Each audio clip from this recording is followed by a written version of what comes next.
Listrik sudah menjadi kebutuhan vital bagi masyarakat modern. Masyarakat menggunakan listrik untuk berbagai keperluan, mulai dari menyalakan lampu hingga mengoperasikan perangkat elektronik di rumah. Dalam pemesangan listrik ada yang menggunakan listrik pasca bayar dan listrik prabayar. Berikut beberapa perbedaan antara listrik pasca bayar dan listrik prabayar. Listrik pasca bayar. 1. Pembayaran setelah penggunaan. Pembayaran listrik dilakukan setelah penggunaan, biasanya melalui tagihan bulanan. 2. Tidak perlu membeli token atau voucher. Pengguna tidak perlu membeli token atau voucher untuk mengaktifkan listrik. 3. Penggunaan listrik tidak terbatas. Pengguna dapat menggunakan listrik sesuai kebutuhan tanpa khawatir tentang batas penggunaan. 4. Biaya administrasi. Biaya administrasi biasanya dikenakan kepada pengguna. Listrik prabayar.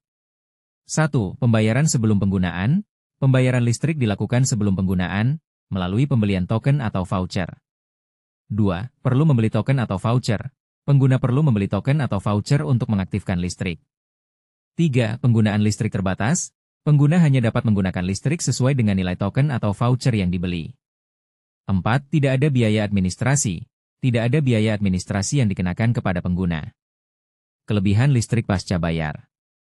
1. Lebih mudah dan praktis. Pembayaran listrik pasca bayar lebih mudah dan praktis karena tidak perlu membeli token atau voucher.